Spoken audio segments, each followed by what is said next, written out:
ಬೆಳೆ ಹಾನಿ ಆಗಿರ್ತಕ್ಕಂಥ ಪ್ರದೇಶ ಸುಮಾರು ಪ್ರಾಥಮಿಕ ಅಂದಾಜಿನ ಪ್ರಕಾರ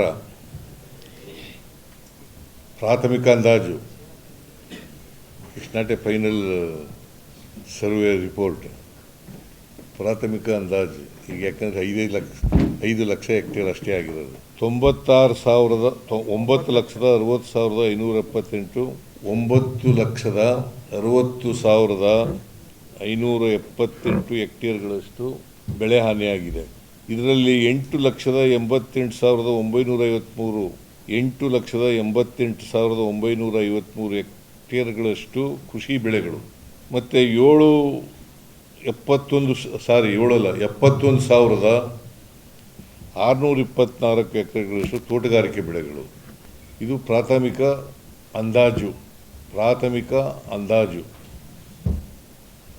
ಆಮೇಲೆ ಈ ಪ್ರವಾಹದಿಂದಾಗಿ ಕಲಬುರಗಿ, ವಿಜಯಪುರ ಮತ್ತು ಯಾದಗಿರಿ ಜಿಲ್ಲೆಗಳಲ್ಲಿ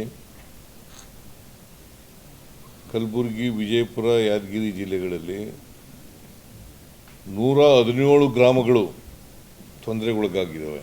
ಒಟ್ಟಾರೆ ಈ ಜಿಲ್ಲೆಗಳಲ್ಲಿ 80 ಕೇಂದ್ರಗಳಲ್ಲಿ ಕಾಳಜಿ ಕೇಂದ್ರಗಳನ್ನು ತೆರೆಯಲಾಗಿದೆ.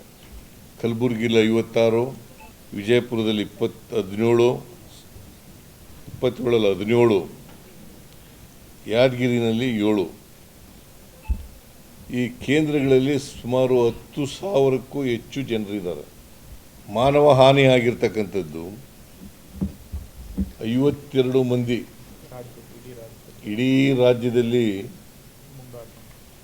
ಮುಂಗಾರು ಮಳೆಯಿಂದ ಸಾವನ್ನಪ್ಪಿರ್ತಕ್ಕಂಥ ಜನ 52 ಮಂದಿ. ಮನೆ ಮತ್ತು ಗೋಡ ಕುಸಿತದಿಂದ 15 ಜನ, ನೀರಿನಲ್ಲಿ ಮುಳುಗಿ ಅಥವಾ ಕೊಚ್ಚಿ ಹೋಗಿರ್ತಕ್ಕಂಥ ಜನ 23, ಮತ್ತು ಎಲ್ಲ ಜನರಿಗೂ ಕೂಡ ಪರಿಹಾರ ಕೊಟ್ಬಿಟ್ಟಿದ್ದೀವಿ. ಜಾನುವಾರುಗಳ ಹಾನಿ 422 ಇವಕ್ಕೂ ಪರಿಹಾರ ಕೊಟ್ಟಿದ್ದೀವಿ. ಕೆಲವು ಮಾತ್ರ ಕೊಟ್ಟಿಲ್ಲ, ಅವಕ್ಕೆ ಕೊಡ್ತಾ ಇದ್ದೀವಿ. ಈಗ they are under the process. Yadgir ಒಂದೇ ಜಿಲ್ಲೆಯಲ್ಲಿ 245 ಜಾನುವಾರುಗಳು ಸತ್ತಿದ್ದಾವೆ. ಕಲಬುರಗಿ ಜಿಲ್ಲೆಯಲ್ಲಿ 27, ಬೀದರ್ ಜಿಲ್ಲೆಯಲ್ಲಿ 38, ವಿಜಯಪುರದಲ್ಲಿ 3. ಈ 422 ಜಾನುವಾರುಗಳ ಪೈಕಿ 407 ಜಾನುವಾರುಗಳಿಗೆ ಪರಿಹಾರ ಕೊಟ್ಟಿದ್ದೀವಿ. ಆಮೇಲೆ ಮನೆ ಹಾನಿಯಾಗಿರ್ತಕ್ಕಂಥವು 547 ಮನೆಗಳು ಪೂರ್ಣ ಪ್ರಮಾಣದಲ್ಲಿ ಹಾನಿಗೊಳಗಾಗಿವೆ. ನಾವು ಪೂರ್ಣ ಪ್ರಮಾಣದಲ್ಲಿ ಮನೆ ಹಾನಿಯಾಗಿದ್ದರೆ ಅಂಥ ಮನೆಗಳಿಗೆ 1,20,000 ರೂಪಾಯಿ ಕೊಡ್ತೀವಿ. ಜೊತೆಗೆ ಒಂದು ಮನೆಯನ್ನು ಕಟ್ಟಿಕೊಡ್ತಕ್ಕಂಥ ಕೆಲಸ ಮಾಡ್ತೀವಿ. ಭಾಗಶಃ ಹಾನಿಯಾದ ಮನೆಗಳು ಸುಮಾರು 75. ಇವುಗಳಿಗೆ ತಲಾ 50,000 ರೂಪಾಯಿ ಕೊಡ್ತೀವಿ. 15% 20%ವರೆಗೆ ಹಾನಿಯಾಗಿರ್ತಕ್ಕಂಥ ಮನೆಗಳು 3,881. ಇವಕ್ಕೆ 6,500 ರೂಪಾಯಿ ಕೊಡ್ತೀವಿ.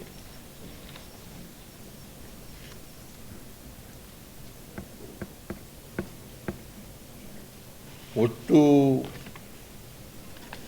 ಮನೆಗಳಿಗೆ ಹಾನಿಯಾಗಿರ್ತಕ್ಕಂಥದ್ದು ಕೊಟ್ಟಿರ್ತಕ್ಕಂಥ ಹಣ 23,12,00,000. ಬಟ್ಟೆ ಮತ್ತು ಗೃಹ ಬಳಕೆ ವಸ್ತುಗಳನ್ನು ಕಳ್ಕೊಂಡಿರ್ತಕ್ಕಂಥವ್ರಿಗೆ ಕಳಿಸ್ಕೊಡ್ತೀವಿ. ವಾಟ್ಸಪ್ಪಲ್ಲಿ ಹಾಕ್ತೀವಿ. ಪ್ರೆಸ್ ನೋಟ್ ಕಳಿಸ್ತೀವಿ ಸರ್. ಕಳಿಸ್ಕೊಡ್ತಾರೆ. ನೀವು ಬರ್ಕೊಳಕ್ಕಾಗಲ್ವಾ? ಅವರು ಟೈಪ್ ಮಾಡ್ತಾರೆ ಸರ್. ಅವರು ಟೈಪ್ ಮಾಡಿ ಬರೆಯೋದು ಮರ್ತೋಗ್ಬಿಟ್ಟಿದ್ದಾರೆ ಸರ್. ಅವರು ಎಲ್ಲ ಪ್ರೆಸ್ ನೋಟ್ ಕಳಿಸ್ಕೊಡ್ತೀವಿ ಸರ್. ಆಮೇಲೆ ಇದಕ್ಕೆ ಸುಮಾರು 2.5 ಕೋಟಿ ರೂಪಾಯಿ ಕೊಟ್ಟಿದ್ದೀವಿ. ಬಟ್ಟೆ, ದವಸ ಧಾನ್ಯ ವಸ್ತುಗಳು ನಾಶ ಆಗಿದ್ದರೆ ಅಂತ್ಯಕ್ಕೆ ಸುಮಾರು ಇಲ್ಲಿವರೆಗೆ 2.5 ಕೋಟಿ ರೂಪಾಯಿ ಕೊಟ್ಟಿದ್ದೀವಿ. ಇನ್ನೂ ಕೊಡಬೇಕಾದ್ರೆ ಕೊಡ್ತೀವಿ. ಆಮೇಲೆ ಮುಖ್ಯವಾಗಿ NDRF ಮಾರ್ಗಸೂಚಿ ಪ್ರಕಾರ ಖುಷ್ಕಿ ಜಮೀನಿಗೆ 8,500 ರೂಪಾಯಿ ಒಂದು ಹೆಕ್ಟೇರ್ಗೆ 8,500 ರೂಪಾಯಿ. ನೀರಾವರಿ ಜಮೀನಿಗೆ 1 ಹೆಕ್ಟೇರ್ಗೆ 17,000 ರೂಪಾಯಿ. ಪೆರೇನಿಯಲ್ ಕ್ರಾಪ್ಸ್ ಅವಕ್ಕೆ 22,500 ರೂಪಾಯಿ. ಈಗಾಗಲೇ ನಾನು ರೆವಿನ್ಯೂ ಮಂತ್ರಿಯವರಿಗೆ ಸೂಚನೆ ಕೊಟ್ಟಿದ್ದೀನಿ. ಜಂಟಿ ಸರ್ವೆ ಆದ ತಕ್ಷಣವೇ ಕೂಡಲೇ ಅದನ್ನೆಲ್ಲ ಬಿಡುಗಡೆ ಮಾಡಬೇಕು ಅಂತೇಳಿ. ರೈತರಿಗೆ ಯಾರು ಬೆಳೆ ಹಾನಿಯಾಗಿದೆ ಆ ಎಲ್ಲ ರೈತರಿಗೆ ಕೊಡಬೇಕು ಅಂತ ಹೇಳಿದ್ದೀನಿ.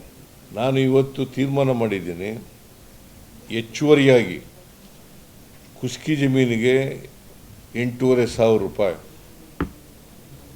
ಅದು ಒಟ್ಟು ಎಷ್ಟಾಗ್ತದೆ ಅಂದರೆ 1 ಹೆಕ್ಟೇರ್ಗೆ 17,000 ರೂಪಾಯಿ ಆಗುತ್ತೆ. ನೀರಾವರಿ ಜಮೀನಿಗೆ 17,000 ರೂಪಾಯಿ ಪ್ಲಸ್ ಸರ್ಕಾರದಿಂದ ಹೆಚ್ಚುವರಿಯಾಗಿ 8,500 ರೂಪಾಯಿ, 22,500 ರೂಪಾಯಿ. 1 ಹೆಕ್ಟೇರ್ಗೆ 25,500 ರೂಪಾಯಿ. 17 ಪ್ಲಸ್ 8,500 ಅದು 25,500 ರೂಪಾಯಿ. 25,500 ನೀರಾವರಿಗೆ. ಆಮೇಲೆ ಪೆರೇನಿಯಲ್ ಕ್ರಾಪ್ಸ್ ಅವಕ್ಕೆ NDRF ನಾರ್ಮ್ಸ್ ಪ್ರಕಾರ 22,500 ರೂಪಾಯಿ. ಸರ್ಕಾರ ಹೆಚ್ಚುವರಿಯಾಗಿ ಕೊಡ್ತಕ್ಕಂಥದ್ದು 8,500 ರೂಪಾಯಿ. ಒಟ್ಟು 1 ಹೆಕ್ಟೇರ್ಗೆ 31,000 ರೂಪಾಯಿ ರೈತರಿಗೆ ಕೊಡ್ತೀವಿ. 1 ಹೆಕ್ಟೇರ್ಗೆ. ಸೊ ಒಟ್ಟಾರೆಯಾಗಿ ರಾಜ್ಯ ಸರ್ಕಾರದಿಂದ ಹೆಚ್ಚುವರಿಯಾಗಿ ಖುಷ್ಕಿ ಬೆಳೆಗೆ 8,500 ರೂಪಾಯಿ, ನೀರಾವರಿ ಜಮೀನಿಗೆ 8,500 ರೂಪಾಯಿ, ಮತ್ತು ಬಹುವಾರ್ಷಿಕ ಬೆಳೆಗಳು ಪೆರೇನಿಯಲ್ ಕ್ರಾಪ್ಸ್ ಅವಕ್ಕೆ 8,500 ರೂಪಾಯಿ.